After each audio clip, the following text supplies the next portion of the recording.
Autrefois, Dieu a parlé aux ancêtres par les prophètes, et il leur a parlé souvent et de mille manières. Maintenant, en ces jours qui sont les derniers, Dieu nous a parlé par son Fils. C'est par ce Fils qu'il a créé le monde, et c'est lui que Dieu a choisi pour entrer en possession de toutes choses. Toute la gloire de Dieu brille sur lui. Ce Fils est vraiment ce que Dieu est, et sa parole puissante soutient le monde. Il a lavé les êtres humains de leurs péchés, puis il s'est assis dans les cieux à la droite du Dieu très puissant. Le Fils est bien plus important que les anges. En effet, Dieu lui a donné un nom plus grand que leur nom. Il n'a jamais dit à un ange, « Tu es mon fils ». Aujourd'hui, moi, je suis devenu ton père. Il n'a jamais dit non plus à un ange, « Moi, je serai un père pour lui, et lui, il sera un fils pour moi ». Mais Dieu a envoyé son Fils premier-né dans le monde, et il a dit, « Tous les anges de Dieu doivent l'adorer ». Voici ce que Dieu a dit au sujet des anges. « J'utilise les anges comme j'utilise les vents. Ils me servent comme le font les éclairs. » Mais Dieu a dit à son Fils, « Tu es Dieu, ton pouvoir royal durera toujours. Tu gouvernes ton peuple avec justice. Tu aimes ce qui est juste, tu détestes le mal. C'est pourquoi Dieu, ton Dieu, t'a choisi pour lui en versant sur ta tête une huile de fête. Il t'a préféré aux autres rois. » Dieu a aussi dit, « Au commencement, c'est toi, Seigneur, qui a créé la terre et tes mains ont formé le ciel. Tout cela disparaîtra, mais toi, tu es toujours là. Le ciel et la terre s'useront comme des habits, pliera comme un vêtement. Oui, ils seront changés comme des habits, mais toi, tu restes toujours le même et ta vie ne finit pas. » Dieu n'a jamais dit à un ange, « Viens t'asseoir à ma droite, je vais mettre tes ennemis sous tes pieds. » Est-ce que les anges ne sont pas tous des esprits qui servent Dieu? Dieu les envoie en mission. Ils aident ceux qui doivent entrer en possession du salut. Lettre aux Hébreux chapitre 2. C'est pourquoi faisons davantage attention aux paroles que nous avons entendues. Sinon, nous allons nous tromper de chemin. La parole que Dieu a donnée par l'intermédiaire des anges s'est montrée vraie. Certains ne l'ont pas respectée, ils ne lui ont pas obéi et ils ont tous reçu ce qu'ils méritaient.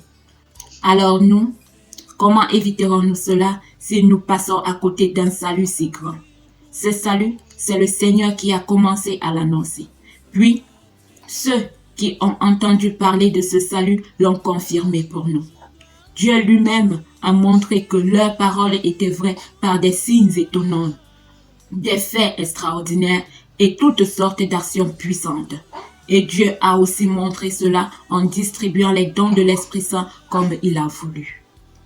Nous parlons du monde qui doit finir. Ce n'est pas aux anges que Dieu a donné le pouvoir sur le monde. En effet, il y a cette parole. Qu'est-ce qu'un homme, ô Dieu, pour que tu penses à lui? Qu'est-ce qu'un être humain pour que tu prennes soin de lui?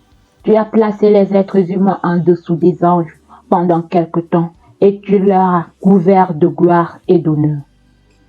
Tu as tout mis à leurs pieds sous leur autorité. Dieu a donné aux êtres humains le pouvoir sur toutes choses. Il n'a donc rien laissé en dehors de leur pouvoir. Pourtant, aujourd'hui, nous le voyons bien, les humains n'ont pas encore pouvoir sur tout. Mais, qu'est-ce que nous voyons aussi? Jésus-Christ a été pendant quelque temps en dessous des anges, mais maintenant, il est couvert de gloire et d'honneur. Pourquoi? Parce qu'il a souffert et parce qu'il est mort. Et grâce à la bonté de Dieu, Jésus est mort pour tous les êtres humains. C'est Dieu qui a fait le monde et le monde existe pour lui. Or, il a voulu qu'un grand nombre de ses enfants participent à sa gloire. Puisque c'est Jésus qui les sauve, il fallait que Dieu le rende parfait au moyen de la souffrance. Jésus purifie les êtres humains de leurs péchés. Eh bien, c'est lui qui rend pur et ceux qui sont devenus purs ont tous le même Père. C'est pourquoi il n'a pas honte de les appeler ses frères et ses sœurs. En effet, Jésus dit à Dieu, « J'annoncerai ton nom à mes frères et à mes sœurs. Au milieu de l'assemblée, je chanterai ta louange. » Jésus dit aussi, moi, j'aurai entièrement confiance en Dieu.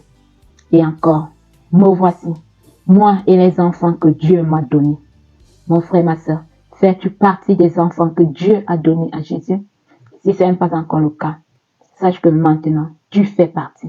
Quand tu as décidé d'écouter ce que je suis venu t'annoncer, et ce que je suis venu t'annoncer, c'est ce que Dieu, fait homme, à travers son Fils Jésus-Christ, il y a plus de 2000 ans, est venu sur terre pour t'annoncer que tu es le frère de Jésus-Christ. Tu es la sœur de Jésus-Christ.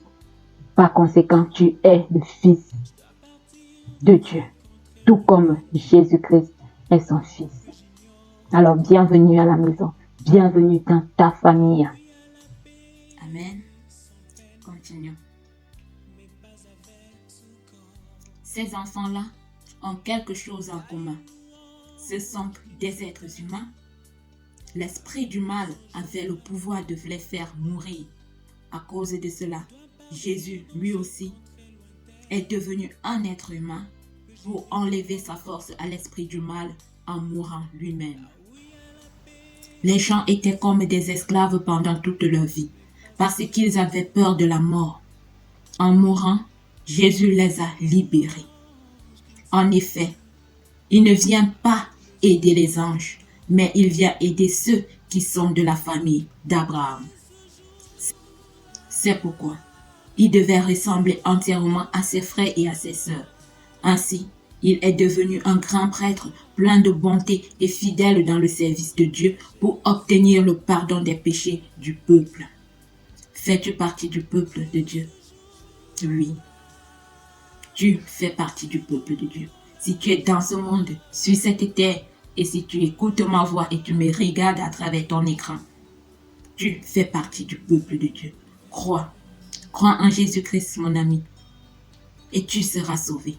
C'est par grâce que Dieu donne sa justice aux êtres humains. C'est par grâce. Ce n'est pas au bout de plein de nos efforts, pas du tout. C'est par grâce. C'est un don de Dieu. Alors accepte-le maintenant dans ton cœur. Crois-le. Crois-le. Serre-le fort dans ton cœur. Et le Saint-Esprit de Dieu t'aidera en toutes choses. Amen. Allez, on continue. Oui, Jésus a su faire lui-même et il a été tenté. Il peut donc aider ceux qui sont tentés. Hébreux chapitre 3. Frères et sœurs chrétiens, vous qui avez reçu l'appel de Dieu, regardez Jésus. Regardez Jésus. Regardez Jésus seul. Ne regardez plus Moïse et sa loi. Ne regardez plus Élie qui a restauré cette loi et tous les autres prophètes. Mais regardons Jésus, le seul. Tout comme le Père a attiré l'attention de Jacques, de Jean et de Pierre sur la sainte montagne, il a dit, celui-ci est mon fils bien-aimé, écoutez-le. Et non écoutez-les, puisqu'il y avait Jésus sur la montagne, il y avait aussi Moïse et il y avait aussi Élie. Mais le Père a parlé, il a dit, écoutez mon fils. Dieu l'a envoyé pour être notre grand prêtre. Et c'est par lui que nous croyons. Tout à fait. C'est par Jésus que moi j'ai cru en Dieu. Honnêtement. Tout comme je vous ai dit en début de cette vidéo, je vous partage mon expérience avec les Saintes Écritures. C'est à travers Jésus que j'ai vu que Dieu n'était pas ce que je pensais de lui. À travers Jésus, j'ai vu Dieu autrement. J'ai vu un Dieu qui aime, un Dieu qui me parle avec amour, un Dieu qui me pardonne de tous mes péchés, un Dieu qui me dit, ma fille, je ne t'avais jamais demandé de faire toutes ces choses pour me plaire. Je t'aime comme tu es. Ma fille, je te connais mieux que toi-même. Et malgré tout cela, je continue de t'aimer. Et c'est aussi vrai pour toi, mon frère, ma soeur. Autrefois, Moïse a été fidèle dans la maison de Dieu. De même, comme Moïse, Jésus a été fidèle à Dieu, qui a fait de lui un grand prêtre. Mais Jésus reçoit plus de gloire que Moïse. En effet, Celui qui construit une maison est plus honoré que la maison. Chaque maison est construite par quelqu'un, et celui qui construit tout, c'est Dieu. Autrefois, Moïse a été fidèle dans toute la maison de Dieu. Il était un serviteur et il devait être témoin de ce que Dieu allait faire. Mais maintenant, le Christ est fidèle comme fils, placé à la tête de la maison de Dieu. Sa maison, c'est nous. Toi et moi, mon frère, nous sommes la maison de Dieu. Nous sommes sa construction. Nous lui appartenons. Amen. Ok. Sa maison, c'est nous, à une condition. Nous devons garder confiance et être fiers de ce que nous espérons. C'est pourquoi, comme l'Esprit Saint le dit, aujourd'hui, si vous entendez la voix de Dieu, ne fermez pas votre cœur. Comme autrefois, quand vous êtes révoltés contre lui.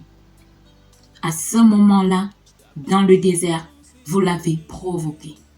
Et Dieu a dit, dans ce désert, vos ancêtres m'ont provoqué pour voir ce que j'allais faire. Pourtant, ils avaient vu ce que j'avais fait pendant 40 ans. Alors je me suis mise en colère contre ces gens-là et j'ai dit, leur cœur se trompe sans cesse. Ils ne veulent pas connaître ce que j'attends d'eux. Alors, veux-tu savoir ce que Dieu attend de toi? Continue d'écouter ceci. Mais pour l'instant, continue d'écouter. C'est par la foi. C'est par la foi.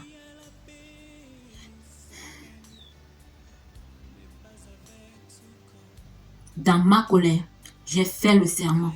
Ils n'entreront jamais dans le pays où je leur ai préparé le repos. Ah oui. Ah oui. Lorsque nous ne connaissons pas ce que Dieu attend de nous, nous sommes toujours sous une grande pression. Nous sommes toujours en dépression. Nous sommes perdus. Nous marchons sans savoir où nous allons. Nous faisons sans comprendre pourquoi nous faisons certaines choses. Parce que nous n'avons pas de guide. C'est Dieu notre guide. C'est Jésus notre berger. C'est lui notre chef. Et le protecteur de nos âmes, c'est Jésus. C'est Jésus, notre vainqueur.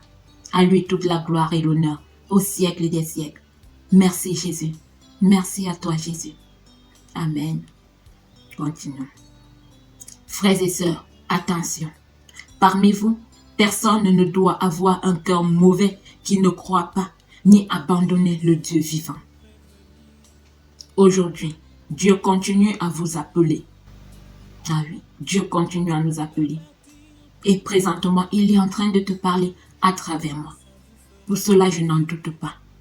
Il est en train de t'appeler à travers moi. À cet instant, ouvre-lui ton cœur. N'endurcis pas ton cœur. Ne ferme pas ton cœur. Ouvre-lui ce cœur. Et Dieu utilisera n'importe quel moyen pour t'atteindre. Parce que tu es précieux à ses yeux. Tu as une valeur dans ce monde à ses yeux. Dieu veut t'utiliser. Tu es important aux yeux de ton Créateur. Alors, chaque jour, donnez-vous du courage les uns les autres pendant que vous entendez cet appel. C'est ce que je suis en train de te faire maintenant. J'ai fait ma part, à toi de faire pour toi. Ouvre la porte de ton cœur et crois. C'est tout ce que Dieu te demande, ton cœur. C'est tout. C'est tout. Dieu ne veut pas autre chose. Ah oui. Ah oui. Ainsi, le péché ne vous trompera pas. Et parmi vous, personne ne refusera d'obéir. Nous travaillons maintenant avec le Christ. Mais à une condition. Nous devons garder solidement jusqu'à la fin la confiance que nous avions quand nous sommes devenus croyants. Les livres saints disent, aujourd'hui, si vous entendez la voix de Dieu, ne fermez pas votre cœur, comme autrefois quand vous vous êtes révoltés contre lui. Qui a entendu la voix de Dieu? Qui l'a fatigué? Ce sont tous ceux que Moïse a fait sortir d'Égypte. Dieu s'est mis en colère pendant 40 ans contre qui? Contre ceux qui ont péché. Et ce sont les mêmes qui sont morts dans le désert. Dieu a fait ses serments. Ils n'entreront jamais dans le pays où je leur ai préparé le repos.